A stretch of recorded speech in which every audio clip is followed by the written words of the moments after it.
right, here we are at the finals, my friends, for Gwent for Humanity. It's been a pretty cool tournament, and we've got Mike to come taking on Synergy God. This is going to be a great fight. We've been seeing a lot of these players bring some pretty interesting lists, make some pretty interesting plays, and this will be it. Remember, we are doing this for charity. This is Gwent for Humanity, part of the greater Cards for Humanity tournament being put on at 983 events. So we've got 4 great card games, lots of great groups of casters, and donate to a good cause, donate for a little bit more information and your opportunity to support to a great cause. Flake, it's been a long road, and here we are at the finals for Gwent for Humanity. Let's take a look at the deck lists for Synergy God and Mike to Come. Now, we just cast Mike to Come's match, so we saw what he was packing with the Syndicate and the Northern Realm stuff. That's correct. And what we're looking at right now from the lists, I mean, the one thing, if we're just going to touch upon Mike's list, we saw his Uprising. We know how that goes. It's an Uprising list that does not feature Drog, a little bit more control options with Philippa. But I do like it as well. And I mean, he got him to the final, so there's no way to really sort of sell that one short. But we do get to see Imperial Formation now, the first time that Nilfgaard is making an appearance here at the tournament. Imperial Formation, backed by the hefty Helga, the capable hands of that giant, what is that, a giant arbalest, or not arbalest, what is that, a scorpion? I'm trying to think back to my Age of Empires days. Nonetheless, it's a siege engine that just gets nastier and nastier as she goes. And the previous match, in the semifinals, this was banned, likely because there was no real answer to Hefty Helga. This time it's going through because on the other side, we're looking at what do we have? Well, we've got Karathi Heatwave on the monsters list in terms of how are we going to deal with a big, nasty thing like Hefty Helga. So Parasite, Northern Wind, there are options there to crush it, but I do like to see some Imperial Formation. It's not a lock list. It's not a imposter list. It's not an enslavement list. It's Imperial Formation. So this is going to be a nice, refreshing element to the tournament, definitely. Let's just take so the Karathi Heatwave, you were talking about the monsters list at one point? That's correct. Karathi Heatwave. I was just discussing about how in the semifinals, the monster list didn't necessarily have any tools to deal with a Hefty Helga that could potentially get out of control. On this side, So I just wanted to know if I was jumping into the monster, because I do want to talk about it. It is a great list, and it is not the Kikamor Queen, not Death Shadow that we saw from Semper. This is actually Blood Scent Vampires. So Synergy God is bringing in not just the bleed package, which could help get through a couple of shields here and there, but also Purify, very specifically, Gale as some really cool tech here. Not tech, sorry. A cool pick, you might say, as it's not really the most popular card. And then finally, the Karen Fear Living Armor combo, which is, it's a really cool way to run Karen Fear instead of Kikamor, because the Living Armor, it always comes down at 10. And 2 Iron Falcon Troubadours means that the armor could actually play even higher than you might expect. Support by Goyat and Igurin, Osrel Finisher. This list is great, and it's still running the Beast, even though it's not running Penitent. It really wants to run Queen of the Night. So I think that Synergy God's list is really great. And his Echo list is looking about as good as most of them look, but it does have that double poison package with Forest Whisper and Dryad Ranger, which I think is pretty good. So a lot of poison. This is a really cool setup right here, and it's going to go up against, Mike's Imperial Formation, which you were talking about. We didn't get a chance to see that last time. And Uprising, which we're becoming very familiar with at this point. Yeah, worth noting as well in terms of the poison package. Again, why are you not afraid of Nilfgaard in this particular matchup, whereas prior it was banned versus a hidden cache? Well, in this case, that Hefty Helga, looking at that list, there's not much purification. Besides the Cupbearer, there's not really much to do here in terms of protecting a Hefty Helga against, let's say, poison or any other dangerous elements. So on the monster side, in terms of removal, you've got Karathi Heatwave, you've got Ada Striga potentially to sort of deal some damage. You have options with Parasite, etc. There are ways to get rid of that Hefty Helga. Same thing with on the side of the Mystic Echo. And like you said, this is a poison-heavy list. Weeping Willow plus all the Dryads dishing out some poison.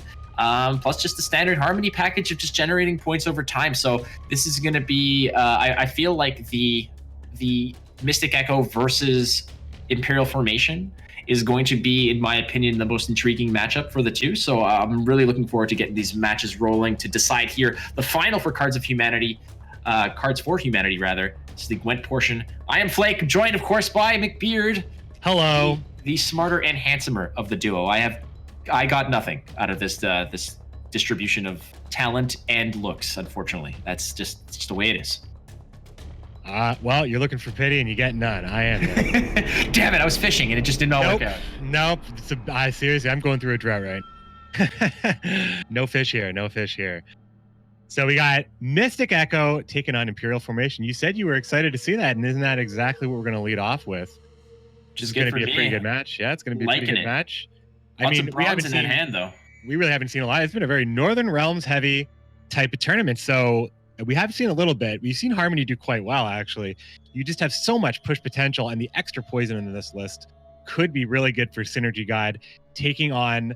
I mean, what's the tallest we might go here? I think you might want to take out. You have so many options with poison usually, but it seems like there's a lot of big soldiers, and there may be a couple of engines that get out of control. But the poison is just kind of protecting you from the bleed at this point.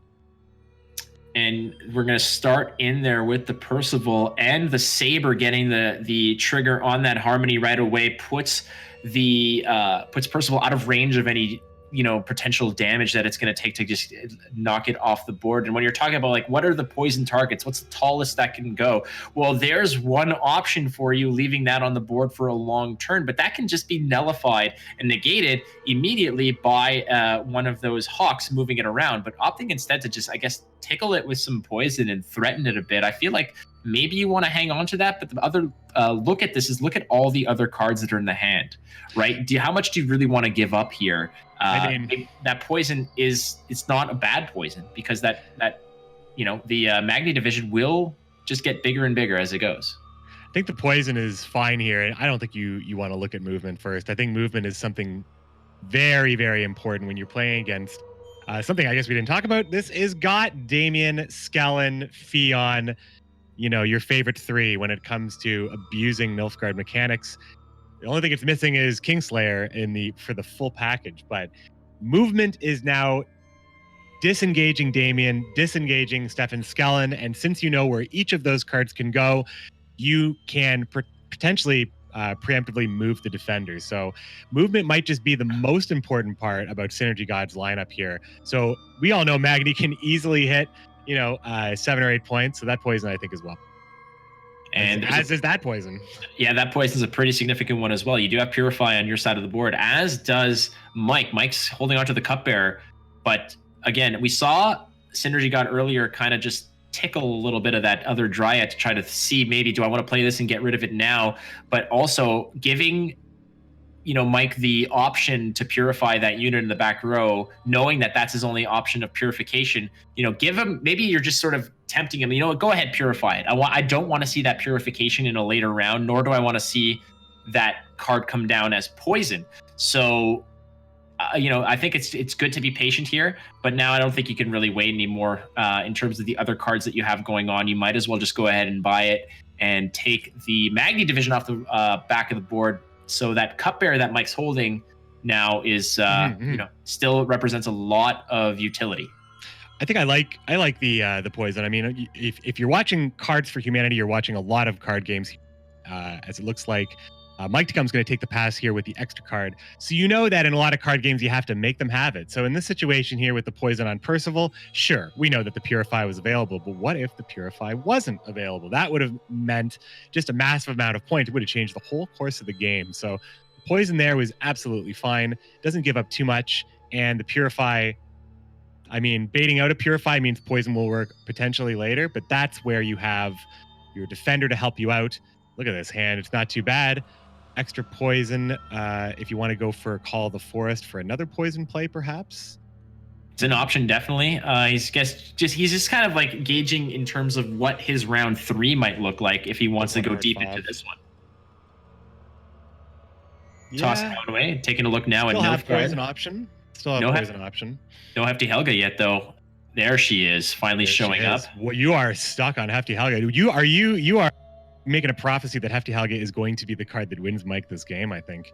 If it's, I mean, you got to have an option to actually, be able to compete against the Harmony engines. And if that card right there goes untouched, then you can sort of steamroll some of the value off of it. Of course, you need the tactics in hand, and looking at what he's got right now, Bribery, Tourney Joust, and you have Royal Decree as well, adding a little bit of extra charges there. But let's just go ahead and start slamming down some poison. Now, here's the double-edged sword of slamming down poison on the Hefty Helga. Should you want to purify it, you are going to remove the shield as well. That is not really an ideal situation for Mike in this case. That cupbearer is gonna, it feeds you with one hand and slaps you with the other in that case. It's interesting. It's kind of the same way you deal with Azar's Scarabs by putting bleed on one of the Scarabs. If you purify the bleed, you purify the defender. So it kind of works for you one way or another. So yeah, these cards with beneficial stati, if that is the proper plural. I don't know. Help me out here. The people, with the defensive statuses, I think that's probably more correct. Stati sounds cool. It can make for some tricky purifies, but I like what you said though. Make them have it. Yeah, right? I might just go ahead and remove an engine here. It looks like the Joust coming down with the ping. Get a little extra damage on another one of these engines. Putting that ping out as well, just to say, well, if he does have poison, let's just get rid of it. And he has to make him have it with the call, right? Because he didn't have it in hand. That's correct. So he is making him have it. At the very least, he knows, okay, well, at least I bought that Call of the Forest out of his hand. But I mean, look at the point discrepancy here. You have 3 Harmony units and a 12-point deficit. Got to be Ramon leader here. I think you got to play Ramon leader, and then you have to play Tortoise. And I think it may be enough points. I mean, there's not too much stuff the Synergy God can do to prevent this. Like knocking off the armor of these cards, like it's barely worth it, especially with Ramon's copy.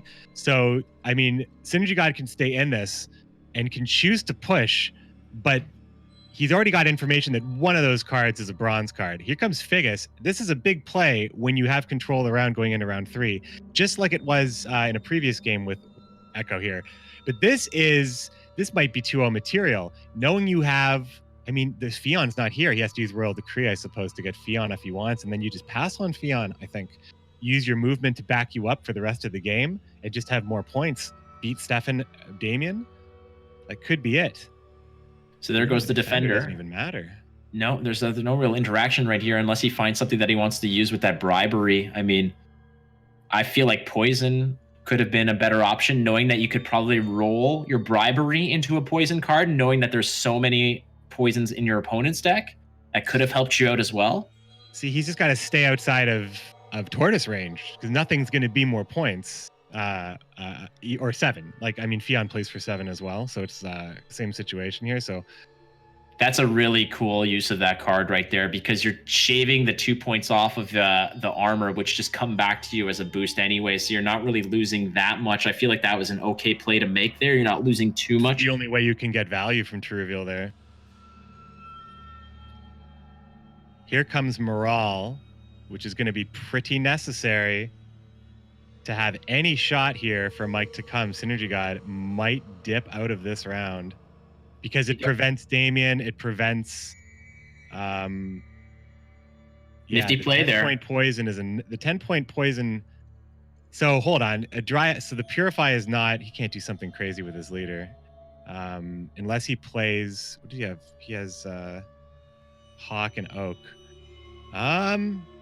He may think it's worth it here. I mean, you leave Morale on the board, but there's no other poison. Bribery probably can pull a poison though, so I think that Mike to come is pretty confident. You're seeing maybe a Dryad or a Willow, like there's like 10 or 15 poison cards that it could see. Well, that's it. That's the thing, Synergy right? God's going for the bleed. He's going for the push with leader. So that sets up, that does increase the row over here. Look at this. It's exactly it. He purifies it with Fav. Absolutely dominant performance here. Immense. Solved both problems. Gets that dirt off his shoulder. What an immense play right there, using the leader ability to go ahead and find Fa for the Purify. That does also put that extra body on the board to nullify the Morale on the other side, was just licking his chops to go ahead and dish some more poison out. Again, bribery now, not really doing much, but you got to think, what do I do in this case? Because you got to go Damien. Damien will have to hit the board at some point. Did Synergy God play the first time he played Call of the Forest? Was it just a couple of turns ago? And now I'm starting to forget when it was played. The because Call it was of the just so well timed for this opportunity. 33-point deficit. You've got Damien, which will double trigger into Affin, and a bribery that he has to pray will be relevant. He'll need to roll something like Vincent, but he can't now that doesn't even have the status anymore. I don't know. It's impossible, right? That Call of the Forest that we're talking about, that you're mentioning, that happened this round. It came in to fish out a poison, right? Just to fish out the poison, and then ultimately to block a poison. It's how he was able to deal with, the Helga in the first. Yeah, it was exactly. It was what was forced. It was how he made him have it. Well, he had it all. Synergy God had it. All right, Affin. How close is this? Not that close. It slams the door.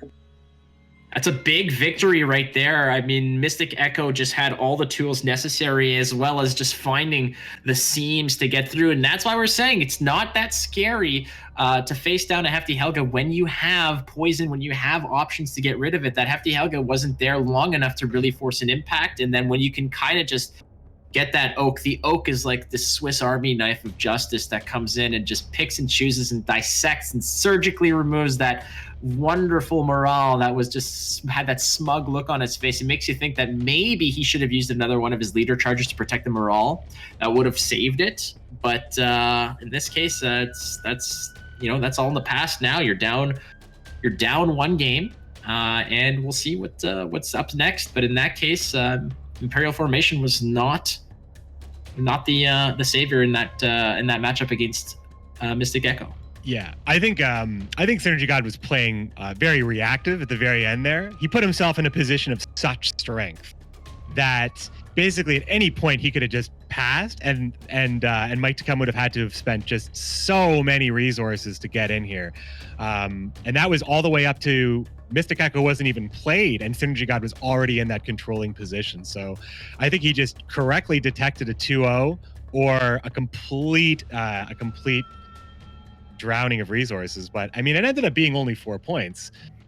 Like, the hand had to have been that bad. But I think Synergy God just kind of got the read there, especially once he saw the second tortoise. It's like he knows Skellen's around, he knows Damien's around, he knows both of them would be too slow. So I mean, here we go now. Now we get to see the Monsters list versus Imperial Formation. I was kind of hoping to see you want to see the Northern Realms, but we get to see Imperial Formation again. I kind of want to see Northern Realms versus what am I talking about? Because Scoia'tael won, we're not going to see it again. I kind of want to see how that Scoia'tael deck would go against that Northern Realms deck, but this is going to be good stuff too. Caranthir armor, bleed, big bad bleed vampires. Both of these decks that Synergy God is playing, I actually am a huge fan of.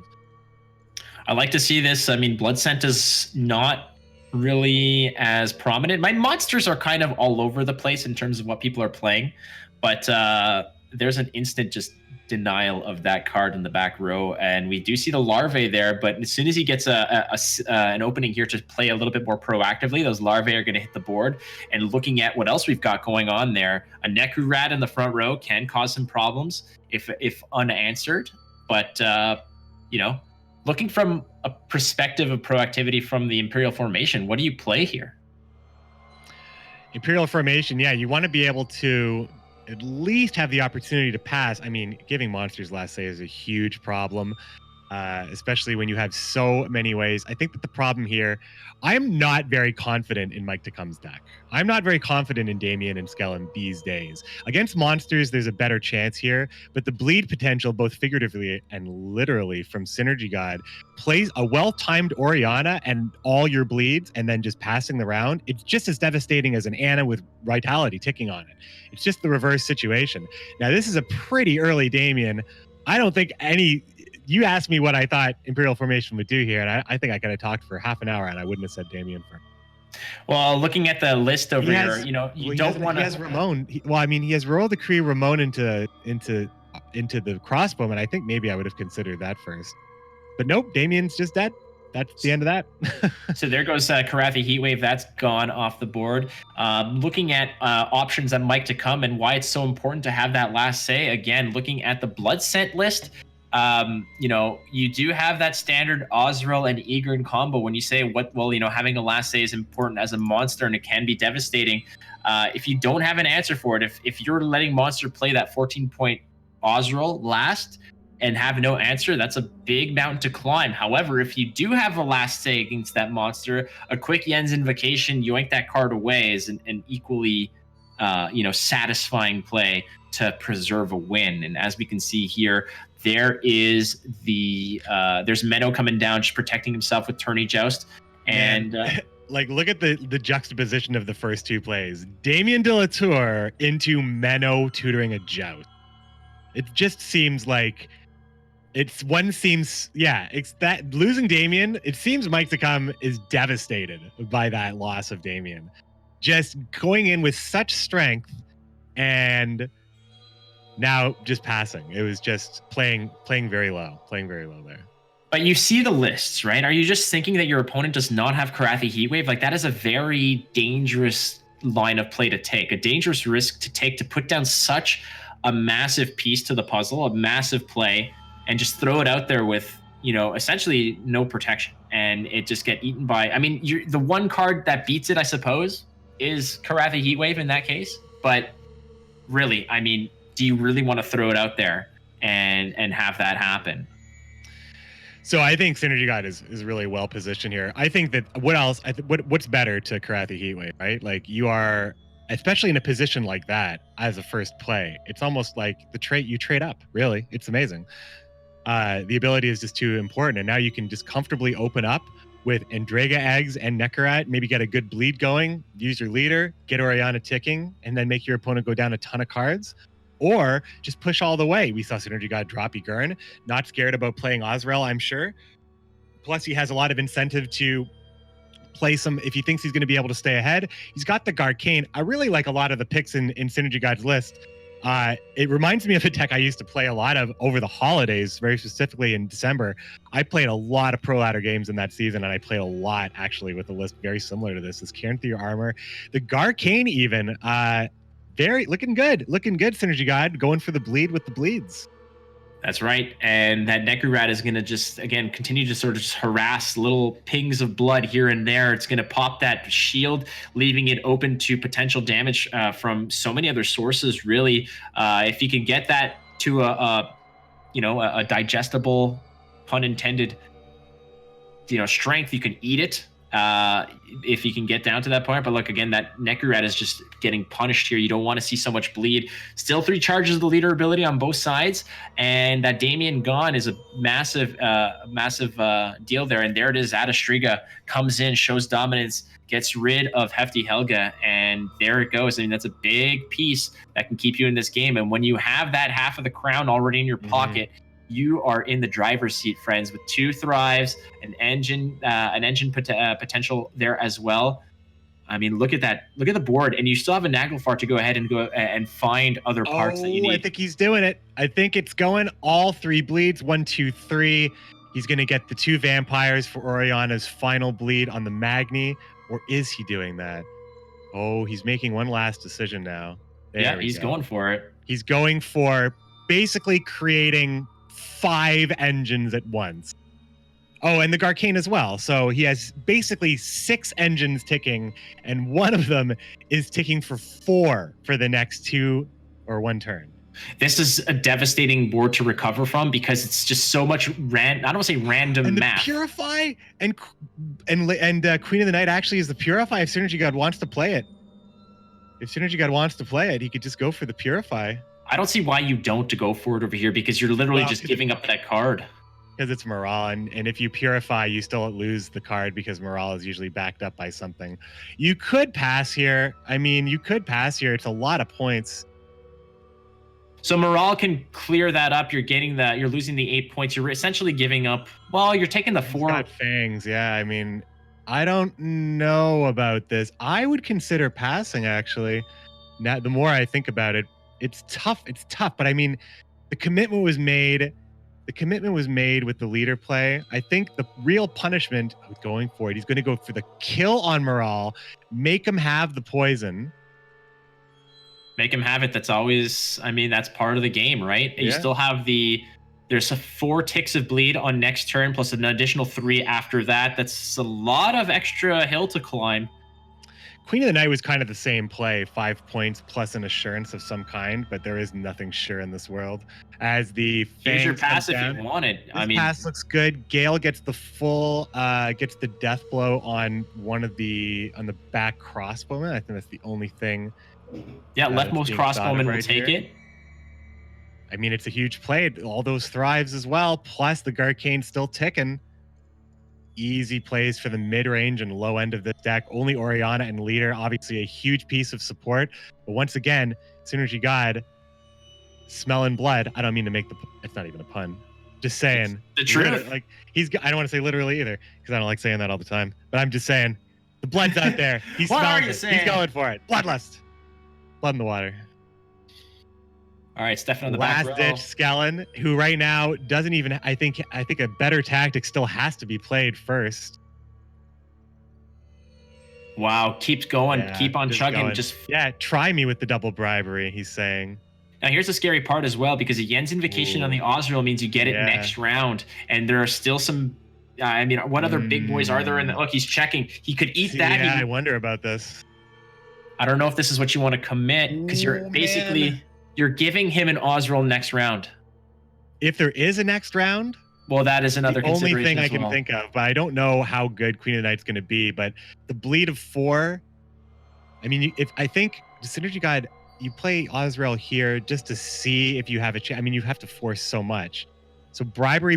He gets 1 living armor, so that's a 10-point bribery, and he gets.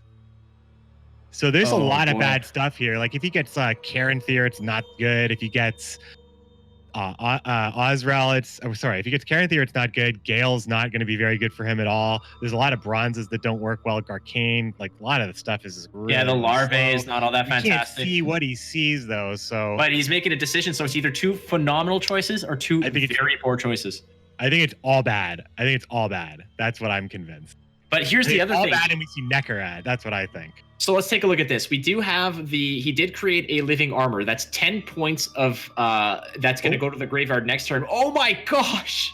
That's not bad. And that's you can't just deal with that. So Boom. here's the thing. You yoink the Osriel, and then you and eat. there's going to be an extra Egern on the graveyard for you. Yeah, this is going to actually line up quite nicely. Oh my goodness, you're just Synergy using it God against them. Has Geralt Axie. He needs Geralt Axie. That was He has massive. last say. With Geralt Axie, he beats him just like you beat monsters normally, right? You just wait for last say and you reset the big boy. There's the Beast. Now, Beast and Caranthir are also not bad.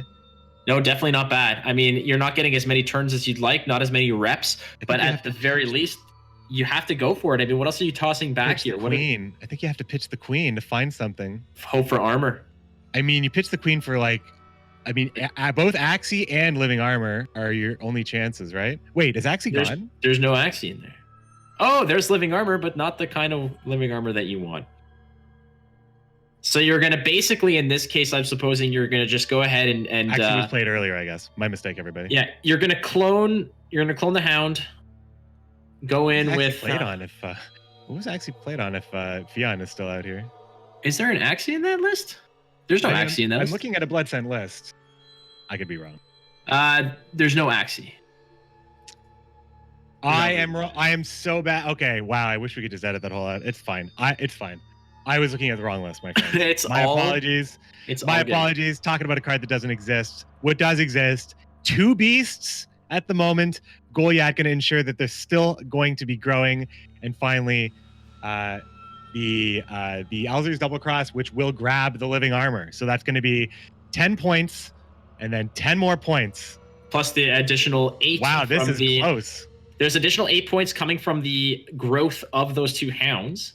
This is actually so close, right? I mean, there's still a lot of gas there in the tank. And I mean, check this out. That Osriel play, suddenly the monster finisher becomes the Nilfgaard finisher, swooping in and grabbing the Osriel and creating the Eager. Oh, man, this is actually so close.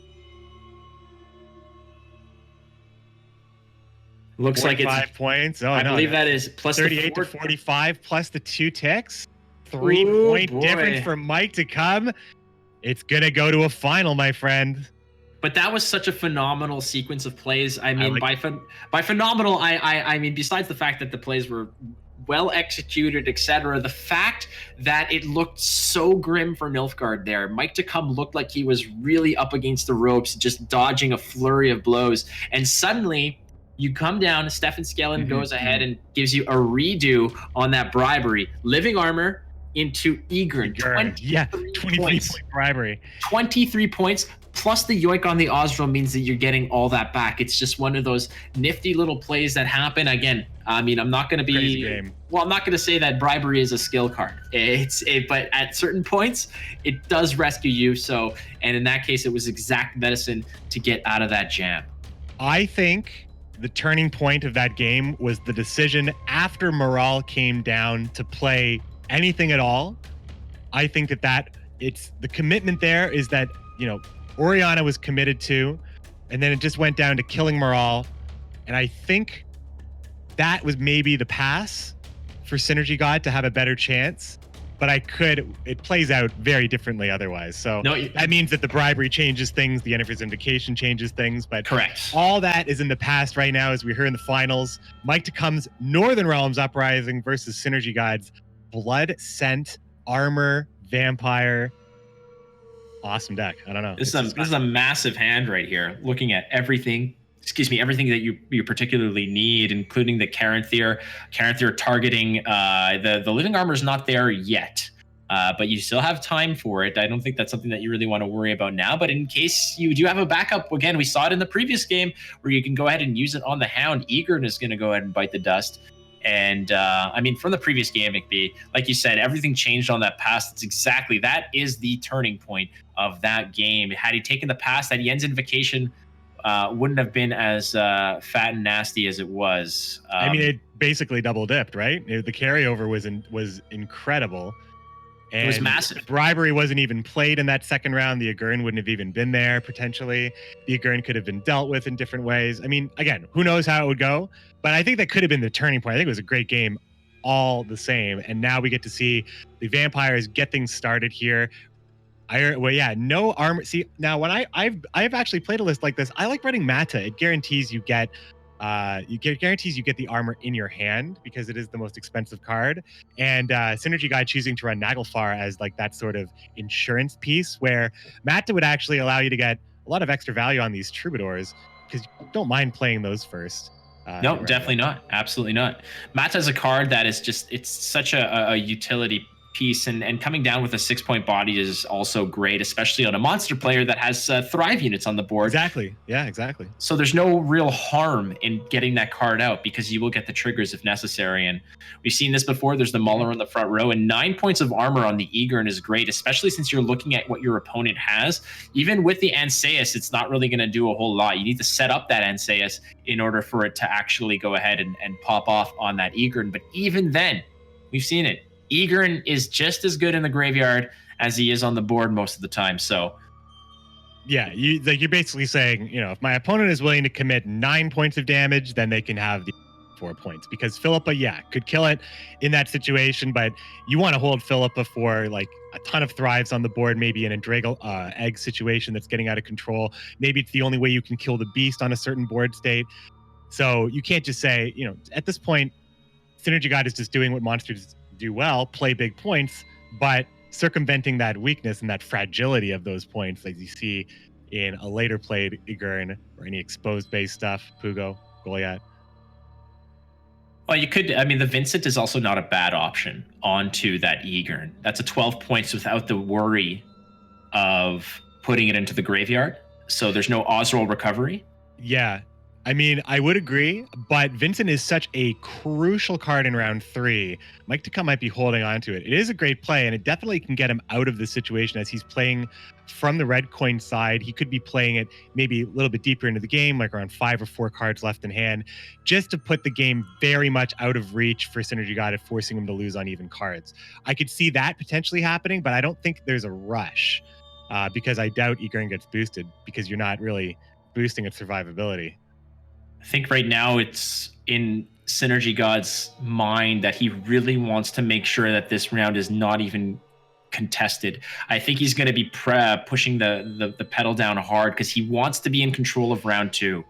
I think it is going to be contested, though. There's a lot of incentive to play Anna and Vincent in this round while holding on to still your very best cards. You still have Visigour, you still have Prince, you still have Philippa, and you're committing some stuff that really could put things out of reach. And again, I'm talking about the 4 to 5 card reach where Synergy God would have to commit. I mean, it's easy for monsters to commit the big points. Like Goliath is a 10-point play, so the reach is very easy to be. It's easy to be in reach for like that 3 card to 4 card victory. Then you just pass, take last say, crush him with Osrel perhaps. I don't think it's going to be that easy though, because I think Mike Tecum's list, very good long round stuff without going to Drog, just playing so many engines and having so much control. It's just really hard to deal with it. I think Mike might still be flexing on red coin here. He might still be interested in doing that, but this is a lot of points. Yeah, he's already in the hole by that's that 19 points. Excuse me. So I just feel like if it ever comes down to both players throwing down, it's going to be Synergy God who's going to be most invested in this round. I think that bleeding out, and there it is. I mean, writing's on the wall, but there's still, I feel like there still were some opportunities, some cards there that you could have maybe committed to sort of challenge. But at the same time, how many of those pieces did you really want to give away? And with the, the initiative now into the hands of Synergy God with as the monster player, you have the opportunity here to just kind of bleed out and squeeze out all those important cards, knowing that in a short round you can burst down for so much. Especially now, there's the living armor. So even if you go into round 3 with just Osrel, Caranthir, living armor, that is enough to just devastate. Yeah, I mean the closing sequence of those cards is quite strong. Basically, Mike Tecum needs to protect last say at all costs. If Synergy God even allows him a chance to get it, needs to protect last say at all costs. Hope he has Baron for Osrel, and hope that he has enough points to contest with that just amazing blitz of cards. But I'm pretty sure Synergy God is going to be bleeding here, because that is what Monsters does really, really well. I need to get, once we get a look at the hand here, no Endrega eggs or anything like that. He's going right for the big tempo. He's going to force Mike Tecum to play huge points to stay in this. This is really great. Now he's counting on Oriana, I suppose, to be the solution for him later with Leader. He does have Naglfar, and he does have a huge answer in Parasite, can solve Anna, and Karathi Heatwave can solve something like Reynard. And as we look right now, I mean, that hand is entirely gilded. It's all gold, and so every play is gonna pack a punch here. As we see, the Philippa comes in and does some damage on both sides of the board. Gets rid of the Caranthir. Living armor gets dropped down to 3, but another living armor is just right there to take its place and push another 10-point play onto the board. Yeah, I mean, it's forcing really strong plays out of Mike at this point. And yeah, there's really no slowing down here. Might as well. He has Goliath as well. That's another card that you kind of don't want your opponents to really hurt you with later on. And Osrel is just waiting to feast. He can just stay leaps and bounds ahead while solving the biggest problems in Anna. And like Anna is kind of bleed protection for Mike Tecum. It's going to be solved by Parasite. And also, yeah, you have to, now at this point, Mike Tecum's probably like, all right, what's my least important card here? By the way, I don't think Vincent works on the armor. I'm pretty sure Vincent does not work on the armor. On the living armor, no. Yeah. However, on the Egern, yes, it could work. Oh, but I mean, like, look at Goliath. Goliath is another option for. No, Goliath is the option, the only option. That's the nuts, as they say. And There's the queen. So now I wonder, is Naglfar, I mean, he has almost every gold. Naglfar's 100% Oriana. He has every gold card. Right? He got Caranthir. He's got all of it, right? Yeah, what he's gold got. cards haven't we seen? I think he has a guarantee. Has he played Alzur's Double Cross? I think he played it in round 1 to get the Egern. Naglfar. Ada's the only other one. Yeah. And all that stuff. Yeah, I think he actually for sure gets it. He for sure gets it. So I think he might actually, we might see kind of the same aggressive play from Synergy God now on the other side of the coin, but still pushing. Kira Met's interesting situation. Well, not really with Philippa. In fact, the bleed very well placed on Philippa because Kira is not going to be able to, can only put 1 vitality on Philippa. Anna. Okay, now we're going to see probably Parasite answer this Anna. He can boost it up though. He can give it a little bit of extra juice, but he has to use. I don't think he has to use all 3 charges, and that is a great pressure place to put here. And another option here, again, Naglfar can get Ada Striga for the 4 damage to just get rid of it. But I mean, I think that if you still have the 3 charges from your leader, the value is going to come from something else. That is a perfectly fine Parasite there to get rid of so many potential points down the road, and not even bothering to throw an extra charge on there to get the Anna charge, the Anna to hit both targets there. As we see right now, it's not looking too good. As many resources as possible, right? I guess you give up a point, and you get to see if your opponent has Parasite at all. I guess that's kind of what happens there. Now, this won't count as a death blow, actually, because anything that has, well, it's interesting for this one, because Living Armor's effect is what terminates the Living Armor. It's not Falibor specifically. It's just like a Gurn. So if Falibor is not actually killing Living Armor is killing itself because it's checking its status of armor and then killing itself. So it is that does. I'd like to know anybody's opinions as well. Even though this is pre-recorded, I'm interested in what the chat would have to say. But I'm pretty sure that is totally fine. It's a wishy-washy one over there. Again, whenever cards have really unique effects like Living Armor does, the interaction with the death blow, I feel like to me, it's like the 3 damage was what essentially instigated the death of that particular unit. Therefore, death blow is perfectly fine. And if you're going to use your mechanically, it's not what happens though. Right. So here's Oriana coming in. Big Oriana play here. Yeah. Adding in the extra little bit of bleed, and there's no you're not really in any position to actually add extra bleed here. You don't have to, given that Oriana already gives one. So we're just going to go ahead and drop in and start that engine ticking. Now, what is the answer to this play, right? You can boost up an Anseus and get the job done, but again, you're buying more of those leader charges, valuable leader charges, as Kira comes in and gets rid of that bleed. I like this play. That was a great play. Because the play, this specifically, if Synergy God was going to go this deep into the round, this specifically causes Stennis to not bleed down to 3 with 1 tick left for Gale to consume. However, this additional bleed on Kira will put her within kill with Gale range, meaning the Gale would play for 9. Sorry, it would play for 12, really. Well, yeah. Well, he would be boosted up to, he'd be boosted up. And it's a good play, basically. It's definitely a good play because you're getting that just right with that right tick of that bleed damage. Right on time too. Osral Gale should Kira not be boosted up. Here comes Anseus, getting a little boosty boost. Going to go ahead and do some damage. Where are you going to put that charge though? Again, Vincent is still a nice target. Maybe he wants to kill Goliath to get the extra points. I think what would be pulled out is Baron. It looks like that might actually be the play here. He's going to go ahead and play. Yeah, he's going right to leader. And there it goes. Osral coming in as well. There's no... Oh, wait. For some reason, it was a different unit. Osral comes in, consumes the Egern out of the graveyard. That's the prime target, the main course.